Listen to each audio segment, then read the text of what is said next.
परम श्रद्धा के साथ और इस विश्वास के साथ कि हमें अपने जीवन में इस सत्संग के माध्यम से अपने आप में अपने आप की उपलब्धि करनी है, तदर्थ इस मार्ग पर निरंतर आगे बढ़ने वाले जिज्ञासु। कल श्रीमद् भगवत गीता के द्वितीय अध्याय का शुभारंभ किया गया और द्वितीय अध्याय में अर्जुन की आंखों में आंसू है।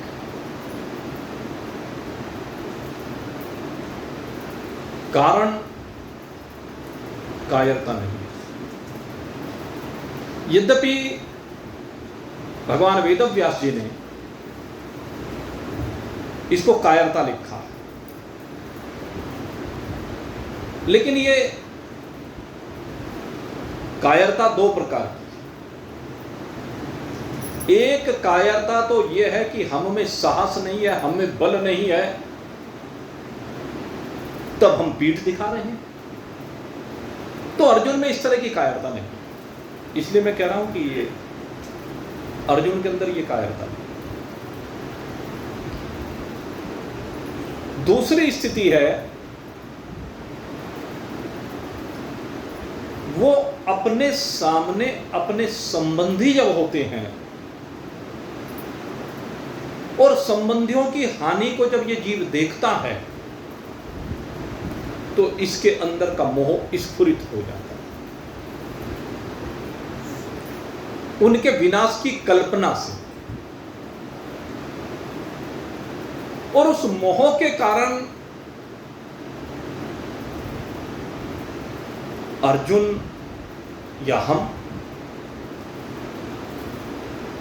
अपने कर्तव्य से विमुख हो जाते हैं। सोचते हैं कि कोई बात नहीं, मेरा हित ना हो, लेकिन इनका अहित नहीं होना चाहिए। लेकिन इस चक्कर में कर्तव्य से विमुख हो जाना, इस कायरता का वर्णन यहां पर किया जा रहा है।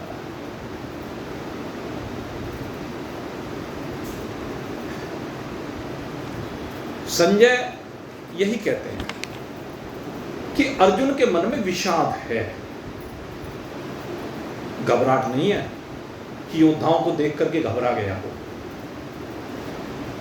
वो कायरता नहीं है कि वो घबराहट हो, भाई हमारे सामने ऐसे योद्धा, इनके सामने मैं कैसे करूंगा, इनके पास बड़े बड़े अस्त्र शस्त्र हैं, यूक्रेन के सामने रूस है, लेकिन घबराया नहीं। अगर यदि यूक्रेन उसी दिन हथियार डाल देता तो उसे कहा जाता कि कायर है, लेकिन साहस के साथ अब तक भी लड़ रहा है, भले ही कितना बलवान देश क्यों ना हो। तो अर्जुन के सामने ऐसा विषय नहीं। अर्जुन तो विषिदंत मिदम वाक्य, विषाद से संयुक्त है। उस विषाद से संयुक्त अर्जुन को अब भगवान श्री कृष्ण कहते वाक्यम उवाच मधुसूदन। भगवान ये वाक्य कहते हैं। कौन से वाक्य कहते हैं? उतस्त्वाहा कसमलमिदं विस्मे समुपस्थितम् अनार्यजुष्टं स्वर्गं मकीर्तिकमर्जुनः।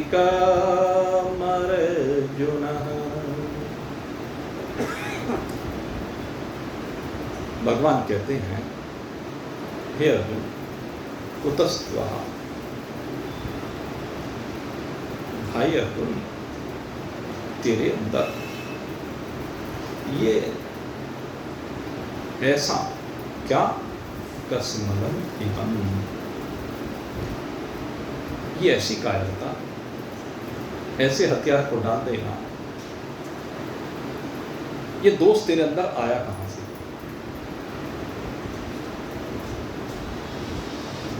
और ऐसी विषम परिस्थिति में, क्योंकि विषम क्यों है, ये विचार तुझे पहले करने का था, ये आज विचार करने का समय नहीं है। जरा इनके बारे में सोच। तेरे साथ 7 अक्षोहिणी सेना आई है दूर दूर से, पता नहीं भारत के किस किस भाग से, तेरे पक्ष में भाग लेने के लिए, तेरे लिए अपनी जान देने के लिए ये सेना आकर उपस्थित हुई है। कहां विराट, कहां कुरुक्षेत्र? विराट और कुरुक्षेत्र, कहां द्रुपद? पांचाल, यद्यपि पांचाल से नजदीक था फिर भी कुरुक्षेत्र, लेकिन विराट से तो बहुत दूर है। विराट नगर तो इधर नेपाल के पास ही पड़ता है, कौशल से आगे जाकर के उसको विराट क्षेत्र कहा जाता है। तो कहां वो इतनी दूर से भाग लेने के लिए आई हैं? और द्वारिका से देखो, वो भी इतनी दूर है, भले ही वे विपक्ष में लड़ रहे हो। ये तेरे लिए आज विचार करने का समय नहीं है। इन सबको बुलाकर, निमंत्रित करके, सब व्यवस्था करके, और सब जिस दिन युद्ध होना है आमने सामने आकर खड़े हो गए, संग ध्वनि हो रही है, और तू इस समय हथियार डाल रहा। ये क्या कहना है? तेरे अंदर ये कहां से आया विकार? ये आर्यों के सेवन करने योग्य नहीं है। अनार्य जुष्टम, ये आर्यों का कार्य तो नहीं है। आर्य तो वीर हैं, और क्षत्रियों का तो यही धर्म है कि धर्म की रक्षा के लिए हाथ में शस्त्र लेकर के खड़े हो जाए। ब्राह्मण का दायित्व है कि शास्त्र से रक्षा करें, और क्षत्रिय का दायित्व है कि शस्त्र से रक्षा करें। शास्त्र और शस्त्र, बोला नहीं, शास्त्र और शस्त्र ये दोनों ही हमारी रक्षा करते हैं। जो शास्त्र के द्वारा हमारी रक्षा करता है वो भी दोनों प्रकार से रक्षा करता है। शास्त्र के द्वारा भौतिक ज्ञान भी मिलता है, और शास्त्र के द्वारा आध्यात्मिक ज्ञान भी मिलता है। शास्त्र के द्वारा इस लोक में कैसे जीना चाहिए वो भी ज्ञान हमें मिलता है, और इस लोक से जाने के बाद, बोला नहीं, इस लोक से जाने के बाद आगे क्या स्थिति होगी वो भी ज्ञान हमें मिलता है। दोनों स्थितियां हैं। तो शास्त्र हमारी रक्षा करने के लिए बना है, शस्त्र हमारी रक्षा करने के लिए बने हैं। अर्जुन, तूने शस्त्र को धारण किया है और शास्त्रों का तूने अध्ययन किया है। यही आर्यों का कर्तव्य है। तू आर्य है, और तूने सिद्ध किया है कि तू आर्य है। तूने भगवान शंकर तक के साथ युद्ध किया है। शंकर भगवान भी तेरे सामने युद्ध में आ गए तो तूने कदम पीछे नहीं हटाया। भगवान शिव को भी तूने युद्ध में संतुष्ट किया है। गंधर्वों ने आक्रमण किया, तूने गंधर्वों को भी पीछे हटा दिया। गंधर्व तेरी स्तुति का गायन करते हैं। स्वर्ग के देवी देवता तेरी महत्ता को जानते हैं, तेरी वीरता को जानते हैं। तूने अपनी वीरता कहां नहीं दिखाई? तो महावीर है, और आज यहां कायर बन रहा है। तेरी कीर्ति ही नहीं, केवल तेरे कुल की कीर्ति कलंकित हो जाएगी। अनार्य जुष्टम अस्वर्गम अकीर्तिकरम अर्जुन। और क्षत्रियों के लिए जो कहा गया है कि जो युद्ध में वीर गति को प्राप्त होते हैं वो स्वर्ग को प्राप्त करते हैं, और जो वीर गति को प्राप्त ना होकर के युद्ध को जीतते हैं वो इस शरीर को परित्याग करने के बाद पहले इस मही का भोग करते हैं, तदुपरांत वो स्वर्ग को जाती। तो इससे जो तू कार्य कर रहा है, इससे तेरी कीर्ति धूमिल होगी। तू ऐसा नहीं है, ये तेरा स्वभाव नहीं है, तू अपने स्वभाव के विपरीत जा रहा। अरे जरा चिंतन करके तो देख इस युद्ध के बारे में। तू चमकता दमकता सूर्य है, कौन सा अंधकार ऐसा है जो तुझे लील जाएगा? सूर्य को भी कभी कोई अंधकार ग्रस सकता है क्या? लील सकता है क्या? छिपा सकता है क्या?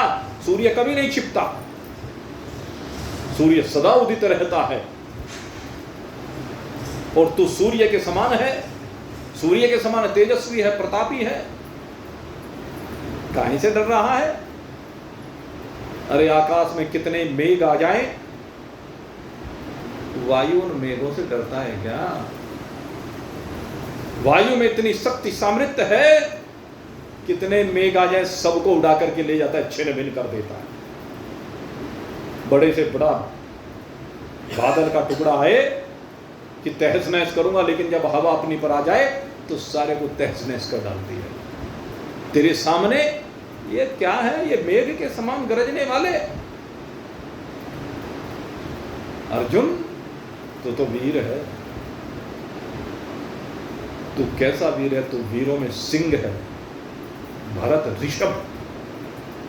भगवान ने आगे संबोधित किया, तू कैसा है? भरत ऋषभ है, सिंह के समान, भरतवंशी है। और सिंह का भाग कोई सियार ले जाए, क्या ये शोभा देगा? अरे तेरे अंदर असीम शक्ति सामर्थ्य है,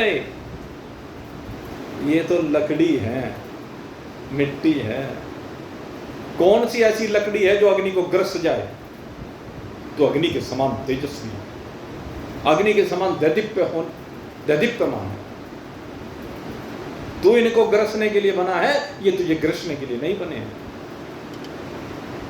तेरा तेज अग्नि के समान है। इसलिए हे अर्जुन, निकल इन सीमाओं से बाहर। और तू महावीर इस बात को सिद्ध कर, और फिर तेरे साथ मैं बैठा हूं। भगवान कहते हैं मैं तेरे रथ पर बैठा हुआ हूं। यद्यपि अशस्त्र पाने, भगवान कहते मैंने शस्त्र नहीं उठाया, लेकिन भगवान ने आज शास्त्र उठा लिया। भगवान शस्त्र नहीं उठा रहे इस युद्ध में, शास्त्र उठा रहे हैं, और शास्त्र के आधार पर शस्त्र उठाने की प्रेरणा दे रहे हैं। शास्त्र आपको प्रेरित करता है, आवश्यकता पड़ने पर शस्त्र भी उठाना। शास्त्र सदा ये नहीं कहता अहिंसा परमो धर्म, कि अहिंसा सबसे परम धर्म है, सबसे श्रेष्ठ धर्म है, लेकिन धर्म हिंसा तथैव च। शास्त्र ये कहता है अगर कहीं धर्म के रक्षण की बात हो और उसके लिए हिंसा भी करनी पड़े तो फिर पीछे हटने की आवश्यकता नहीं। अक्षत्रिय हो, अक्षत्रिय हो, ये ध्यान रखो, क्योंकि वो रक्षक है। जिनको देश की रक्षा का दायित्व दिया गया है उनके लिए हिंसा पाप नहीं है। धर्म के लिए जो हिंसा होती है, आतंकवादी हिंसा नहीं। हिंसा ये आतंकवादी भी करते हैं, ये तो पाप है, लेकिन आतंकवादियों की हिंसा करना ये पुण्य है। दोनों में आदमी मर रहे हैं, लेकिन एक में पापी मर रहे हैं और एक में निर्दोष मर रहे हैं। दोनों में अंतर है। तेरे सामने पापियों का समूह खड़ा है, इन्होंने, ये आतताई लोग हैं, 6 प्रकार के आतताई आपको बताए थे। ये पापी लोग खड़े हुए, इन पापियों का संहार करना है। और मैं जब भी अवतरित होता हूं तो इन पापियों के संहार के लिए किसी न किसी को निमित्त बना करके खड़ा करता हूं। आज इस युद्ध में तुझे निमित्त बना करके खड़ा किया, अन्यथा ये सेना है क्या? ये जो सेना है, चिंतन करके देख, यहां तो केवल 18 अक्षोहिणी सेना है, वो भी आमने सामने। जरासंध जब आया था मथुरा पर आक्रमण करने के लिए, तो एक ही बार में 23 अक्षोहिणी सेना लेकर आया था, और 17 बार भगवान ने अकेलों ने 23 अक्षोहिणी सेना का संहार कर दिया। 23 अक्षोहिणी सेना, और 2 हथियार थे, 2 लड़ने वाले थे, केवल 2 जने लड़ने वाले थे, बलराम जी और कृष्ण। भगवान कृष्ण का सुदर्शन चक्र था और बलदाऊ का हल था। इन दोनों से सबको निपटा दिया, कोई सामने टिक नहीं पाया। सुदर्शन चक्र ऐसा दिव्य शस्त्र है, अस्त्र है, ऐसे दिव्य है। तो कहने लगे ये 18 अक्षोहिणी सेना, लेकिन इसका यश मैं तुझे देना चाहता हूं, इसके लिए तुझे निमित्त बनाया, इसलिए घबरा मत, खड़ा हो जा। तू जो घबरा रहा है ये शोभा नहीं देता है। अनार्यजुष्टम अस्वर्गम अकीर्तिकरम अर्जुन। अर्जुन विचार कर, 3 प्रकार के प्राणी संसार में होते हैं, और जो 3 प्रकार के प्राणी होते हैं उनमें सबसे पहले एक तो विचारशील प्राणी होते हैं। ये जो विचारशील प्राणी होते हैं ये चिंतन करते हैं, मनन करते हैं। काहे के लिए? कि मुझे अपना कल्याण करना है, कल्याण की चाहत वाले होते हैं। और कल्याण का स्वरूप क्या है? अपने आत्मा का ज्ञान प्राप्त करना, शरीर भाव से बाहर निकल करके अपने स्वरूप का बोध करना, जानना कि मैं देह नहीं हूं, ये देह विनाशी है, सबकी देह विनाशी है। तेरे बेटे पोते, पिता पितामह, साले ससुर, मामा नाना, फूफा, मित्र समुदाय जो इस युद्ध में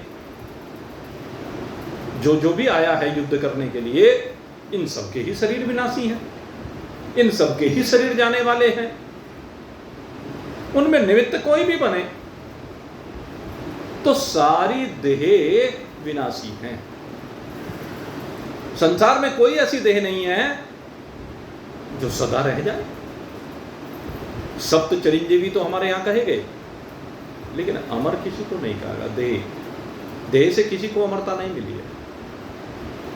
अमरता मिली है तो अपने आप को, अपनी आत्मा को जान करके कि आत्मा अजो नित्यो शाश्वतो अयम्। ये आत्मा कैसा है? अजन्मा है, नित्य है, शाश्वत है। जिसने जान लिया, न हन्यते हन्य माने शरीरे,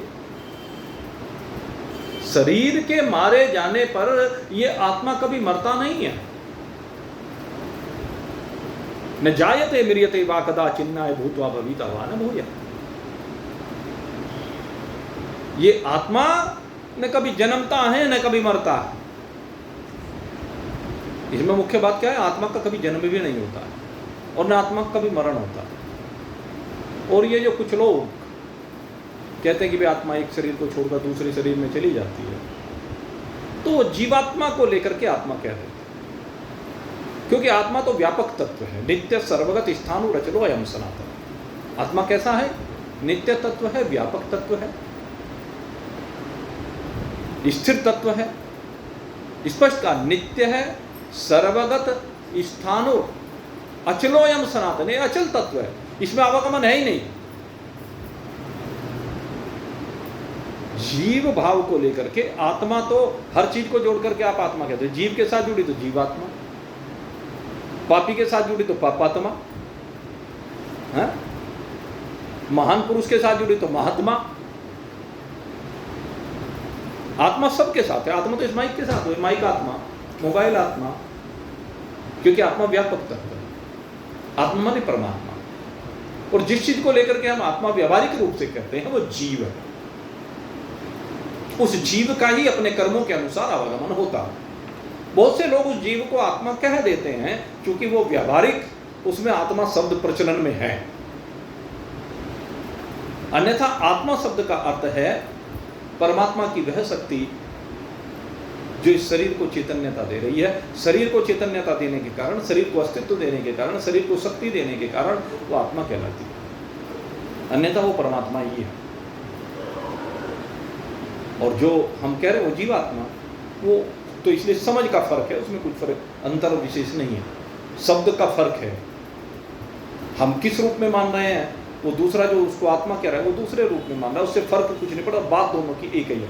वो भी जीव भाव को लेकर कह रहे हैं, हम भी जीव भाव को लेकर कह रहे हैं। हम जब जीव भाव को लेकर कहते हैं तो जीव का आवागमन होता है, और जब हम परमात्मा भाव को लेकर कहते हैं तो आत्मा अचल है, स्थिर है, अनंत है, असीम है, अपार है, अगाध है।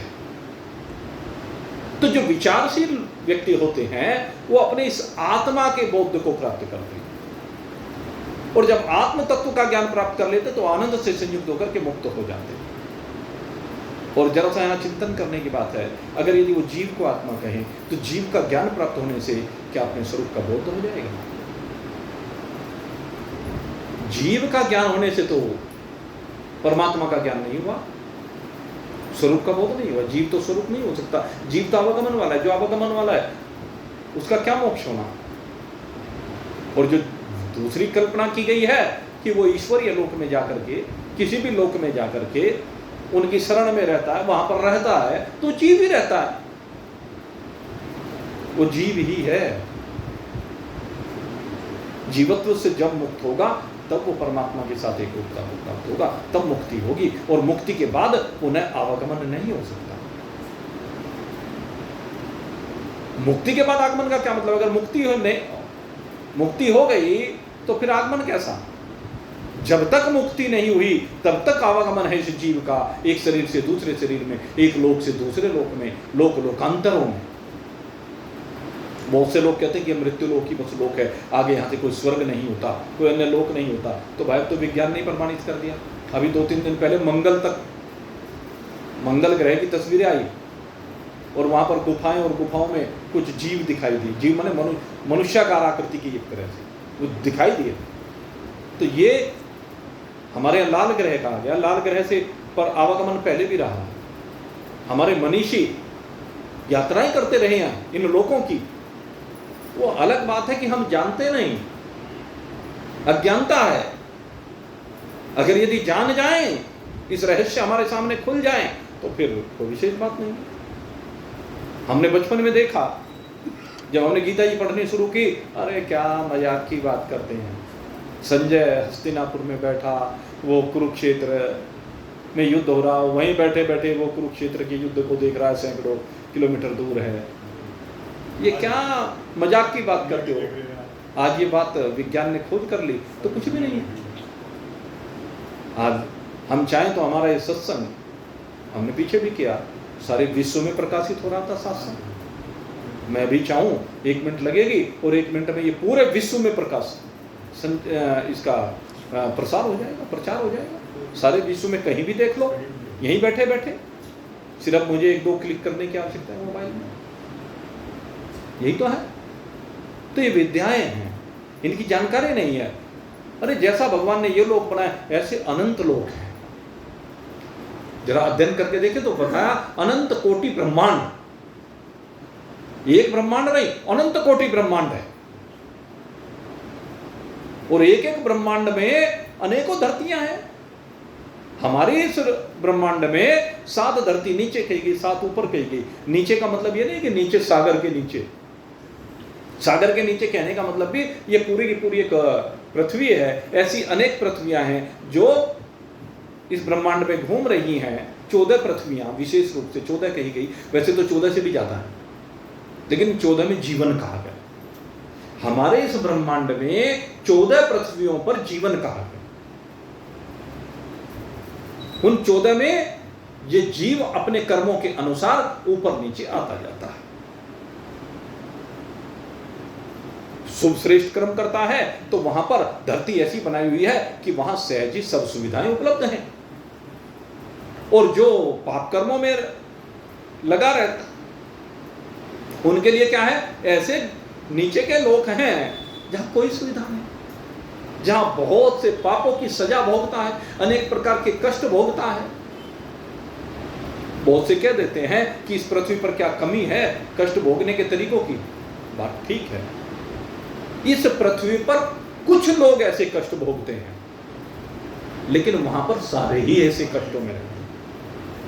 उन लोगों में जो अतल वितल सुतल तलातल रसातल महातल पाताल, ये 7 जो नीचे के लोग कहे, पाताल सबसे घृणित लोग कहा गया, पाताल सबसे कष्टकारी लोग कहा गया। पाताल का मतलब लेकिन अमेरिका नहीं, आपको फिर ये बता दूं, ये जो कल्पना है ये तो हमारी पृथ्वी का हिस्सा है।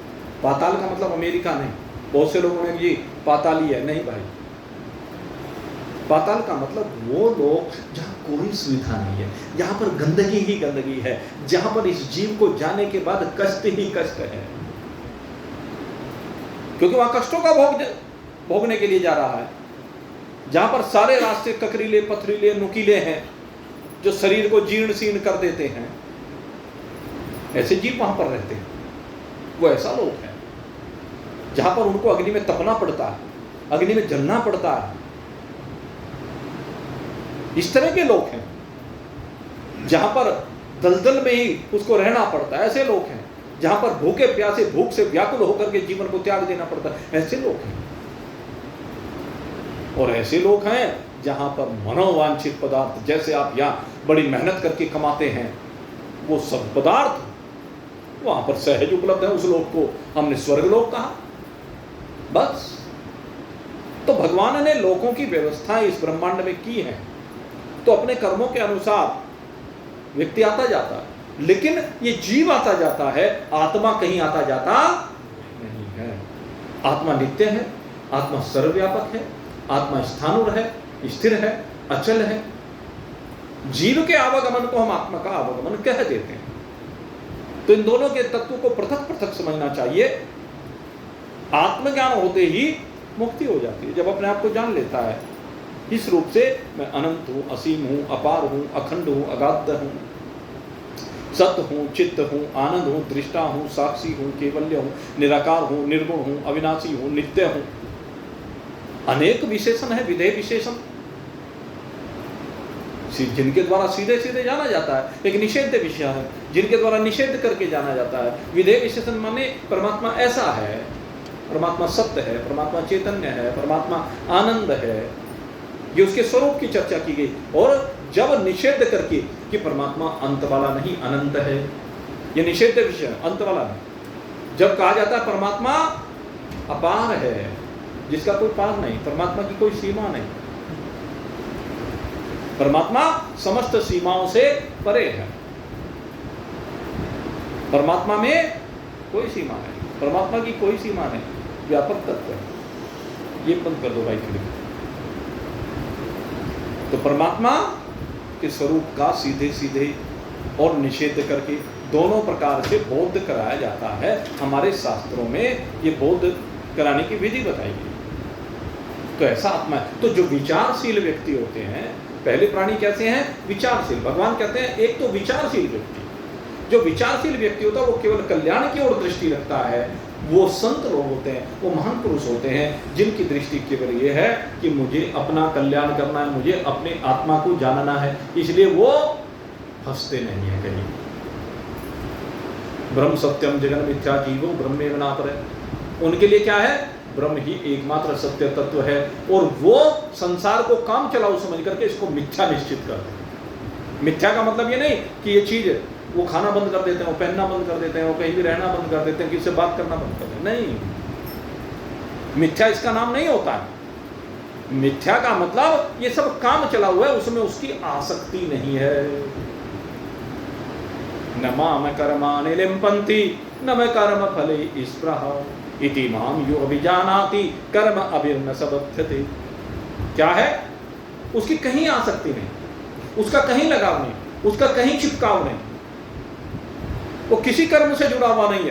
कर्म फिर हो रहे हैं, जो प्रकृति के गुण हैं वो गुणों में बरतते हुए, चूंकि शरीर भी प्रकृति से बना है, तो शरीर जिस प्रकृति से बना है उसी प्रकृति के अधीन कर्म होते चले जाते हैं। नमाम कर्माणि लिम्पन्ति, और वो उन कर्मों में लिप्त नहीं होता है। वो किसी को न अपना मानता है न पराया मानता है। उसे तो चराचर जगत में एक परमात्मा के अतिरिक्त कोई दृष्टि उसकी होती नहीं, कुछ दिखाई देता नहीं। ऐसा उसका स्वभाव होता है, ऐसा उसका ज्ञान होता है। तो ऐसे विचारशील व्यक्ति की बात की जा रही है। ब्रह्म सत्यम जी जगन मिथ्या, उसकी दृष्टि में जगत मिथ्या होता है। चल रहा है जगत का कार्य, चलने दो, मेरा कोई अटैचमेंट नहीं है, मुझे क्या लेना देना। जैसे आप रोजाना सड़क पर निकलते हैं, और सड़क पर जब आप निकलते हैं तो लाखों लोग निकलते हैं सड़क पर। आप सबको देखते हो क्या? सबसे बोलते हो क्या? ना किससे कोई लेना ना कोई देना। कोई कैसे, कोई स्कूटर से जा रहा है, कोई मोटरसाइकिल से जा रहा है, कोई गाड़ी से जा रहा है, कोई पैदल जा रहा है, आपको किससे कोई मतलब नहीं है। लेकिन जिससे मतलब होता है वो आता हुआ सामने दी जाए या जाता हुआ दी जाए तो क्या कहते हैं, जयराम जी की। करते हो कि नहीं करते हो? क्योंकि उसके साथ एक संबंध है, अपनत्व का। कहो भाई क्या हालचाल है, अपनत्व का संबंध जुड़ गया, ये आ सकता। सब आ रहे जा रहे, अपने कार्यों में लगे हुए हैं, शरीर के प्रारब्ध को भोग रहे हैं, पुरुषार्थ कर रहे हैं, लेकिन मैं उन सब से विलग हूं। ये ऐसा लाखों हो, करोड़ों हो, अरबों हो, किसी से मेरा कोई संबंध नहीं। इसे कहते हैं असंग। सब में एक राम जी है, उससे मेरा संबंध। सब में एक परमात्मा विराजमान है, सब में एक व्यापक परमात्मा रहता है, वो मेरा संबंधी है। वो मुझ में समाया हुआ है, सब में समाया हुआ है, वो है वास्तविकता। तो ऐसे विचारशील मनुष्य, उनका एकमात्र ध्येय क्या होता है? कल्याण। और ये महान पुरुषों की बात होती है। जो महात्मा होते हैं वो ऐसे ही होते हैं। महात्माओं में भी आगे अलग अलग कैटेगरी हैं। ये मैंने महात्मा की बात कही, महा सबसे अंतिम स्थिति है महात्मा। नहीं तो बीच में संत होते हैं। संतों का काम क्या है? खुद भी जागे और दूसरे को भी जगाए। वो पथिक है, संत पथिक होते हैं। एक साधु पुरुष होते हैं, साधु माने सज्जन पुरुष, जिनके आचरण दिव्य होते हैं। संसार में उनका आचरण अनुकरणीय होता, वो साधु लोग होते हैं। एक ऋषि लोग होते हैं जो शुभ कर्मों में लगाते हैं, यज्ञ आदि कराते हैं, उनको ऋषि लोग कहा जाता है। तो इस तरह से ऋषि लोग पहले गृहस्थी हुआ करते थे। आज तो हम ऋषि को भी एक साधु के वेश में देखना चाहते हैं। पहले ऋषि लोग भगवान के यज्ञ के लिए यज्ञ आदि किया करते थे, आहुतियां दिया करते थे, अनेक प्रकार से उनका ध्येय इस तरह का हुआ करता था। करते भी थे और कराते भी थे। तो महात्मा जो होते हैं उनका एकमात्र ध्येय है कि मैं अपने स्वरूप में विराजमान रहूं। तो पहले प्राणी तो इस तरह के होते हैं कि जो विचारशील मनुष्य होते हैं, केवल अपना ही कल्याण चाहते हैं। उनका ध्येय केवल अपने स्वरूप में विराजमानता है, जीवन मुक्ति का आनंद लेना होता है। ये पहले प्रकार के प्राणी होते हैं। और दूसरे प्रकार के जो प्राणी होते हैं उनको कहा जाता है पुण्यात्मा प्राणी। वे जो पुण्यात्मा प्राणी होते हैं वे शुभ कर्मों में रत रहते हैं, वे परोपकार के कार्य करते हैं, लेकिन उनके मन के अंदर एक भावना होती है कि मैं सदा शुभ कर्मों में लगा हूं। इससे क्या होगा? कहने लगे मेरी भी शुभता हो, मेरा भी जीवन सुखमय बनेगा और मुझे स्वर्ग की प्राप्ति हो। भाव क्या है? शुभ कर्मों के द्वारा स्वर्ग की प्राप्ति का भाव बना होता है। स्वर्ग की कहिए या अच्छे अच्छे भोगों की कहिए, वो परोपकार के कार्य है इसलिए करता है। यद्यपि धीरे धीरे वो जब स्वभाव में आ जाता है तो ये परोपकार आगे निस्वार्थ होने लगता है। प्रारंभ में चाहत होती है शुभ कर्मों के माध्यम से, पहले तो आहुति दी गई, ओम अग्ने स्वाहा, हे अग्निदेव ये आहुति मैं आपको दे रहा हूं, आप इसके द्वारा तृप्त हो और तृप्त होकर के जरा मेरे ऊपर कृपा करें। पहली इस तरह के भाव की आहुति, ओम इंद्राय स्वाहा, हे इंद्रदेव ये आहुति मैं आपको दे रहा हूं, आप भाई देवताओं के राजा हैं, तुम जरा थोड़ा सा माल वहाँ का मेरे पास भी भेजते रहना है, जिससे मेरी घर गृहस्थी बढ़िया तरह से चलती रहे।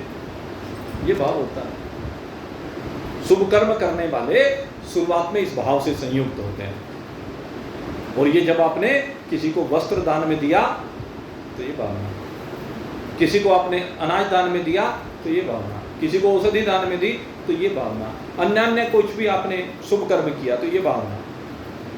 लेकिन इसके बाद धीरे धीरे जब आपका स्वभाव बन जाता है, फिर आप कहते हैं कि अब मैं तृप्त हो गया, भगवान ने सब तरह की मौज दे रखी, आखानंदी आ रही है, बस अब क्या भाव कि अब मुझे गरीबों की सेवा करनी चाहिए और उसके बदले मुझे कुछ नहीं चाहिए। तो यही आहुति, ओम इंद्राय स्वाहा, इदम इंद्राय इदम नमः, अब ये भाव बनता है। ये आहुति इंद्रदेव के लिए है, अग्निदेव के लिए, फलाने के लिए, फलाने के लिए, फलाने के लिए, ये इन्हीं के लिए, अब ये मेरे लिए नहीं। पहले भाव था मेरे लिए है, इससे मेरा शुभ हो। लेकिन अब क्या भाव बदल गया कि ये फलाने के लिए। हे इंद्रदेव आप इस आहुति के द्वारा उन्नति को प्राप्त करें, आप इसके द्वारा परिपुष्ट हों और इसके द्वारा सबका रक्षण करें। अब भाव क्या आ गया? सर्वे भवन्तु सुखिनः, ये भाव आ गया। अब ये भाव सर्वे भवन्तु सुखिनः,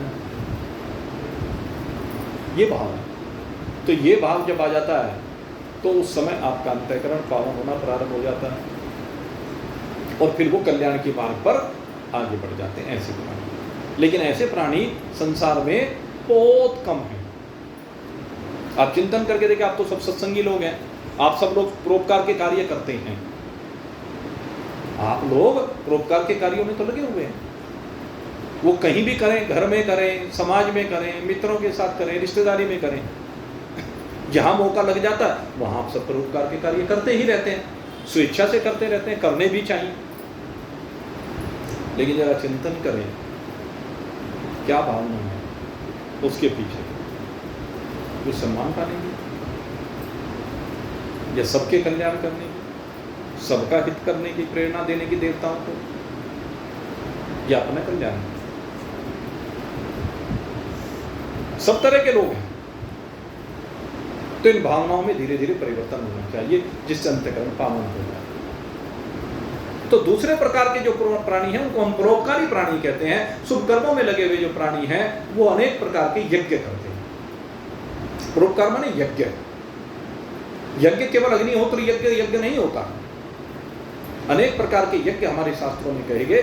यज्ञ का मतलब है वो कर्म जिसके द्वारा किसी दूसरे प्राणी का भला होता। यज्ञ में बात ये, आपका वह कर्म जो किसी का भला करने वाला हो, वही यज्ञ है। तो जो यज्ञ में लगे हुए हैं दूसरे प्रकार के प्राणी होते हैं और ये पुण्यात्मा कहे जाते हैं, धर्मात्मा कहे जाते हैं, श्रेष्ठ कहे जाते हैं, अनुकरणीय कहे जाते हैं। संसार में तो इन्हीं को देखा जाता है। जो अपना कल्याण करना चाहते हैं उनको कहाँ देखा जाता है? उनको तो उनके पास तो कोई जाने वाले बहुत ही कम लोग होते हैं। उनके पास जाने वाले कौन होते हैं? जिनको स्वयं अपने कल्याण की इच्छा होती है, उनके पास तो वो लोग जाते हैं, क्योंकि वो तो उनको आत्मज्ञान प्रदान करते हैं, वो तो उनको शरीर की सीमा से बाहर निकालते हैं, वो तो देह को विनाशी बताते हैं, वो तो भोगों को विनाशी बताते हैं, वो तो भोगों से हटाते हैं। लेकिन जो पुण्यात्मा है ये भोगों से नहीं हटते, इनका खाने का स्वाद नहीं जाता, इनकी पहनने की इच्छा नहीं जाती है, इनके सम्मान प्राप्त करने की इच्छा नहीं जाती है। इनके अंदर ये सारी चीजें अभी लगी हुई होती, और जो इन इच्छाओं से बाहर निकल जाता है वो कल्याण की ओर बढ़ता है। इन्हीं पुण्यात्माओं से वो निकलते हैं। ये पुण्यात्मा, ये धर्मात्मा, ये श्रेष्ठ करने वाले परोपकारी लोग, इन्हीं में से आगे कल्याण की राह पर बढ़ने वाला कोई कोई बिरला निकलता। आगे आएगा गीता जी में भगवान बताएंगे मनुष्य नाम से स्त्री को स्थिति कि हजारों में कोई, इन पुण्यात्माओं में जो हजारों लाखों होते हैं उनमें से कोई कोई बिरला होता है जो आगे अपने कल्याण की बात करता है, मुझे जानने की इच्छा करता है, परमात्मा क्या है, आत्मा क्या है, ये जीव क्या है, ये जगत क्या है, इनको समझने का प्रयास करता है। और उन समझने का प्रयास करने वालों में कोई कोई बिरला होता है जो वास्तव में समझ करके इस जगत में, चराचर जगत में एक परमात्मा का अवलोकन करते हुए परमात्मा के साथ एक रूपता को प्राप्त होता है। कोई कोई बिरला होता है, अन्यथा फंसे पड़े हैं सब, लगे हुए हैं सब, लेकिन फंसे हुए लगे, लेकिन वो बंधन से मुक्त हो जाते हैं और बंधन से मुक्त होकर के जीवन मुक्ति का आनंद लेते हैं। तो इस प्रकार से दो प्रकार के प्राणी तो ये हुए। और तीसरे प्रकार के प्राणी की जब बात की गई तो तीसरे प्रकार के प्राणियों को कहा साधारण। ये मनुष्य साधारण श्रेणी के होते हैं और अधिकांश ऐसे ही होते हैं, अधिकांश ऐसे ही होते हैं भाई, साधारण मनुष्य होते हैं। और ये साधारण मनुष्य कैसे होते हैं? इनकी लालसाएं होती हैं, इनकी इच्छाएं होती हैं, मेहनत करते हैं, खूब मेहनत करते हैं, लेकिन पाप पुण्य का विचार नहीं करते। ये पाप और पुण्य का विचार नहीं करते, क्या कर्म करके हमें धनार्जन करना चाहिए और क्या कर्म हमें नहीं करना चाहिए। ये साधारण लोग, उन्हें तो सिर्फ यह है कि जैसे भी आए बस माल आए घर में माल आना चाहिए, खूब खाएंगे पिएंगे मौज मस्ती करेंगे। हाँ? इनकी नजरों में संसार ही सब कुछ है, इनकी नजरों में बस लोग जय जयकार करें। पहले तो बात ये, कुछ किसी को देते नहीं, और कभी अगर दे भी दिया तो 100 एहसान जताएंगे। अगर कभी किसी कारण से इनके हाथ से कुछ छूट गया तो 100 एहसान जताने वाले होंगे। मैंने तेरे लिए किया, सारी जिंदगी ताने देंगे, मैंने तेरे लिए किया। और फिर या भाई मेरा नाम हो, खूब पोस्टर छपे, कार्ड छपे, हाँ? इसलिए धन देते हैं। कोई भी काम करने वाला है भाई, इतने रुपए इस काम में लगा दें, पर इससे क्या हो, मेरा जरा लोगों में नाम चला जाए, लोग कहें हाँ भाई ये बढ़िया धार्मिक कार्य करवाता है। तो साधारण श्रेणी के लोग होते हैं, इनको ना पुण्यात्मा कहा जाता है ना महान पुरुष कहा जाता है, क्योंकि इनका प्रयोजन क्या है कि इस बहाने से लोगों को खरीदा जाए। खरीद करो, समाज सेवी, वो राजनीतिक क्या होते हैं उनकी नजरों में, लेकिन पुण्यात्माओं, धर्मात्माओं, महान पुरुषों की नजरों में तो नहीं। ये तो संसार का शुरू से ही चला आ रहा है भाई, कि झंडा ठाने वाला, झंडा ऊंचा रहे हमारा, वो तो है ही भाई, हमारा झंडा सबसे ऊंचा, हम तो मानते हैं हमारा झंडा तो सबसे ऊंचा है, इसमें कोई दो राय नहीं। और अब की बात तो अभियान चल रहा है, घर घर तिरंगा अभियान, एक अच्छा कार्य है, राष्ट्रभक्ति की भावना से प्रेरित कार्य है। इसलिए आज हमने भी यहाँ सत्संग में अपने राष्ट्र ध्वज को स्थान दिया है, क्योंकि वे राष्ट्र का सम्मान वो हमारा भाव है, कल को ऊपर फहराएंगे। आज अपना यहाँ स्थान दिया है। यद्यपि ये सब प्रतीकात्मक होता है, राष्ट्रभक्ति तो दिल में बैठी होती है, होनी चाहिए, राष्ट्र प्रेम दिल में होना चाहिए। और स्वतंत्रता का पर्व है, कल आपको बताएंगे स्वतंत्रता के बारे में, आज चर्चा नहीं करता। तो तीसरे जो प्राणी है वो साधारण प्राणी है, जिनका उद्देश्य जोड़ जोड़ करके माया इकट्ठी करना मन में आना और कहना तो ये मैं ऐसा करूंगा, ऐसी करने की इच्छा, पर करते कुछ नहीं, करते कुछ नहीं। बहुत पैसा है उनके पास, लेकिन हाथ से छूटता है, शुभ कार्यों में नहीं छूटता। आप देखो गांव में जब प्रधानी के चुनाव होते हैं, शराब की नदियां बहती हैं, वो पैसा पता नहीं कहां से आता है। और कोई वैसे कहने लगे फलाना व्यक्ति गरीब है, इसके घर में राशन की दिक्कत आ रही है, जरा थोड़ा सा राशन भिजवा दो, वो नहीं है।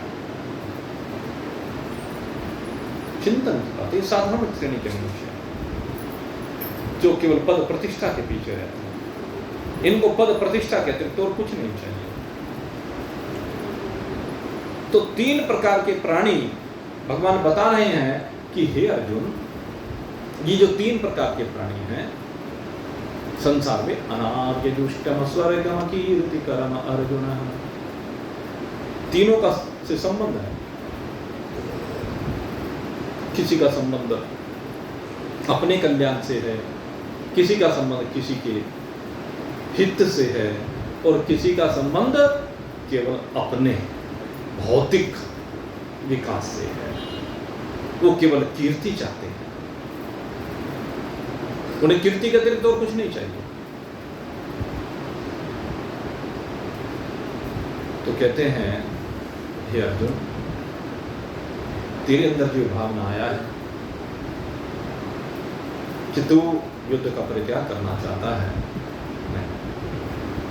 क्लेव्यम्मा इसमें गमः पार्थ नई तत्युपपद्यते क्षुद्रम हृदय दौर्बल्यम त्यक्तोत्तिष्ठ परम तपः। तू परम तप, तूने इतना तप किया है कि अनेक ईश्वरीय स्वरूपों को तूने रिझाया, प्रसन्न किया, विपरीत परिस्थितियों का तूने सामना किया है। असली तप तो यह है, विपरीत परिस्थितियों में भी जो अड़ करके खड़ा, उसको कहते हैं परम तपस्वी। छोड़ हृदय की दुर्बलता को छोड़, क्षुद्रम हृदय दौर्बल्यम, ये हृदय की जो दुर्बलता है ये बहुत नीच श्रेणी, इसका परित्याग कर। ये जो तुझे दिख रहे हैं इनकी ममता से बाहर निकल। कौन दिख रहे हैं? बेटे, पोते आदि। कहते हैं ये सब विनाशी, जो इनके चक्कर में फंसा हुआ है। बेटे पोते जिनकी ममता में दुख पाता है, बेटे पोते जिनकी ममता में दुख पाता है, कहते हैं रोजाना सिर क्यों सबका खाता है, कहते हैं रोजाना सिर क्यों सबका खाता है, पागल की तरह बकझक आंसू से मुख धोना, फिर मिलनी मुश्किल है, चाहे रोना ही रोना, जीवन की दौलत को विषयों में नहीं खोना। अर्जुन, इनमें से जिनके लिए तू परेशान हो रहा है, और अर्जुन की बात क्या भाई, सब देख लो, जब तक तुम्हारे हाथ में हथियार है ना, डंडा है, तो उस डंडे के बल पे जब तक हाँकते रहो हक जाते हैं। जिस दिन डंडा कमजोर हो जाता है ना, उल्टे तुम्हें हाँकने शुरू कर देते, कोई नहीं सुनता, सब अपने मन से करते हैं। पहले तो पागल है, बकझक करता है, सारे दिन बकवास करता रहता है, लेक्चर देता रहता है, उपदेश देता रहता है। उसे नहीं पता कि इसका जीवन का अनुभव है, इसने संघर्ष करके सब कुछ जाना है, और अपने संघर्ष करके जो इसने जाना है वो तुझे फ्री में दे रहा है, अपना अनुभव, इससे लाभ उठा। और लुट पिट के फिर आता है, पहले सुनता नहीं, फिर लुट पिट के आता है, और लुट पुट के जो बात कहना, हाँ आप सही कह रहे थे, 2-4 साल गंवा के खूब धन माल लुटा के आकर के फिर अकल आती है, फिर वहीं आगे अब रोते हैं। लेकिन सुनते नहीं, अगर सुन लें तो उनका कल्याण हो जाए, लेकिन सुनना नहीं। आज इतनी विकृति है जिसकी कोई सीमा नहीं, आज कोई किसी की मानने के लिए तैयार ही नहीं है, और अर्जुन तो इनके लिए पागल हो रहा है, इनके मोह से संयुक्त होकर अपने कर्तव्य पथ से पीछे हट रहा है। सबसे पहला व्यक्ति का जीवन का लक्ष्य अपने कर्तव्य का निर्वहन का, जो जो कर्तव्य उसके जीवन में निर्धारित किए गए हैं और जो जो समय समय पर कर्तव्य आते हैं, उन सब कर्तव्यों का पालन करना, यही जीव का धर्म है। जो इन कर्तव्यों का पालन न करके इनसे पीछे हटता है, वो यहां पर अपकीर्ति, यहां पर बुराई, यहां पर घर घर उसकी चर्चा, यही तो होता है। इसलिए कहते हैं अर्जुन, त्यक्तो उत्तिष्ठ परन्तपः, ये अर्जुन छोड़ इस मोह को, इस मोह को छोड़ करके जरा उठा गांडी, उठ जाग मुसाफिर भोर भई, अब रहने कहाँ जो सोवत। अब क्यों सो रहा है? उठ जाग और इस पाप की गठरी को उठा करके फेंक दे, हाँ? इसका पता मत लगने दे। ये पापी जो तेरे सामने खड़े हैं, सबका विनाश कर दे, निपटा दे इन सब, जिससे आगे धर्मात्मा जी सके। धर्मात्माओं के जीने का रास्ता साफ कर, यह आवश्यकता है, ये धर्मात्माओं की मांग है। इन धर्मात्माओं की मांग को पूरा करना आवश्यक है। जो सारी व्यवस्था खराब हो रही है, उस व्यवस्था को ठीक करना जरूरी है, लेकिन ठीक तो तब होगे ना जब आप अपनी बात को रखोगे।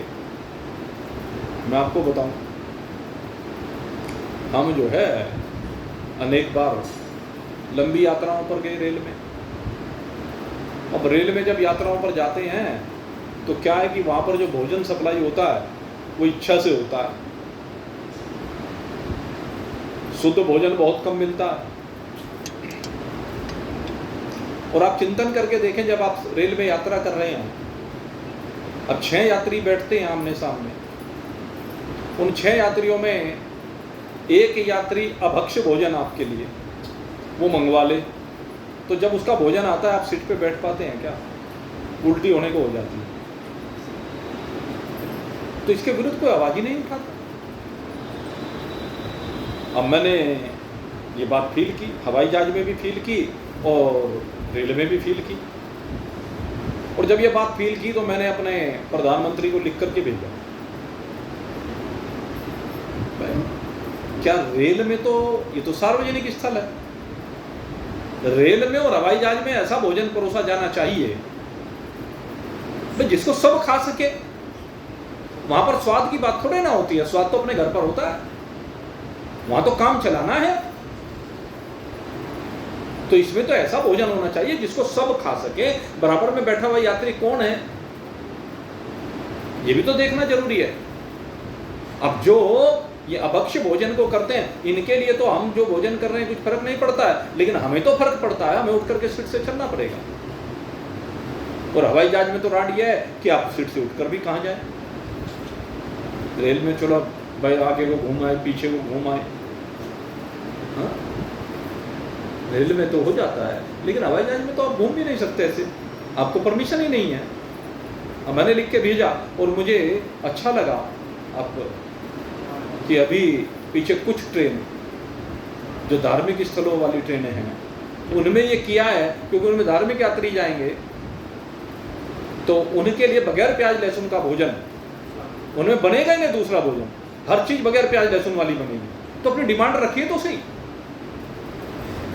मान लीजिए हम हवाई जहाज में गए और अकेले हम ही ऐसे हैं, तो हमने कम से कम उन्हें कहा तो सही, हमने भाई बगैर प्याज लहसुन का भोजन है क्या, हम तो वही कर सकते हैं, नहीं है तो भाई ले जाओ अपने वापस।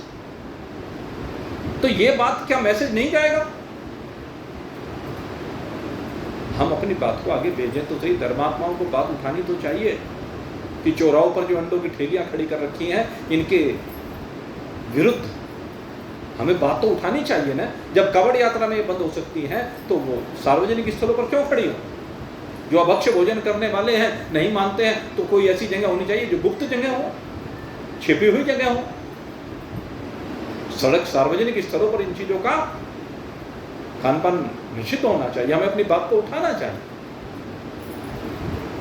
तो जहां भी जाए बात रखें तो सही। सुनवाई नहीं हो रही, कभी तो होगी।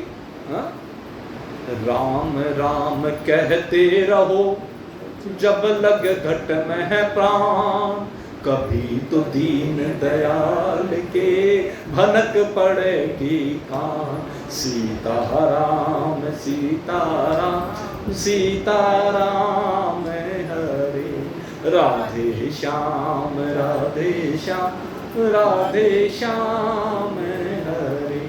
सीधी सी बात है। अरे कभी तो भनक पड़ेगी, कभी तो किसी की समझ में आएगा, जिस दिन आएगा काम हो जाएगा। उठाओ तो सही बात। राम मंदिर की बात को उठाया तो बन रहा है ना वो, भले ही कई सौ साल लग गए लेकिन उठाते रहे ना तो बन जाएगा। ऐसे जब हम बात उठाते रहेंगे तो क्यों नहीं होगा। अब विवाह शादियों में देखिए आप, कितनी विवाह शादियां हैं हमें ऐसी मिलती है जहां पर प्याज लहसुन का उपयोग नहीं होता। अब अभक्ष्य भोजन करने की तो बात करें क्या, लेकिन वहां पर प्याज लहसुन नहीं कोई उपयोग करता। अब ऐसे हमें 90% जगह ऐसी मिलने लगी। तो क्यों? क्योंकि हमने बात को उठाया, हमने अपनी बात को रखी। जब हमारे पास कोई कार्ड देने आता, हमें लगता है भाई वहाँ पे नहीं मिलेगा, हम उसको पहले ही कह देते भाई हम आए। वो कहता गुरुजी आना है जरूर। भाई आ तो जाएंगे, लेकिन किस लिए आए? कहने जी दावत। मैंने कहा भाई तू हमें दावत खिला सकता है, खा भी लेंगे, लेकिन भाई जो तुम बनाते हो तो हम नहीं खाएंगे। कहने जी अच्छी क्या बात है? तो हम बिल्कुल साफ कह देते हैं, कहने गुरुजी फिर आपका प्रबंध जरूर होगा। और मैंने कई जगह पर देखा, उन लोगों ने गांव में देखा जो लोग इन चीज़ों को मानते नहीं, वो गांव में उन्होंने कहने गुरुजी आपकी वजह से हमने सारी सब्जियों में प्याज लहसुन कुछ नहीं डालना। तो मेरा कहना लगा बात रखिए तो सही, अपनी बात को हमें रखने की आवश्यकता है। ये भी एक परोपकार है, ये धर्मात्मा लोगों का कार्य है। आप सभी के लिए आज बहुत बहुत शुभकामना करते हुए अग्रिम में स्वतंत्रता दिवस की शुभकामनाएं आप सभी को देते हुए यहीं पर आज वाणी को विश्राम दे रहे हैं। कल धूमधाम के साथ अपना स्वतंत्रता दिवस हम सब लोग मनाएंगे और रात्रि में सत्संग ठीक उसी समय पर होगा। और स्वतंत्रता के संदर्भ में क्या होती है स्वतंत्रता, कल इस विषय में चिंतन करें। आप सबके लिए बहुत बहुत शुभकामना। बोलिए सच्चिदानंद भगवान की।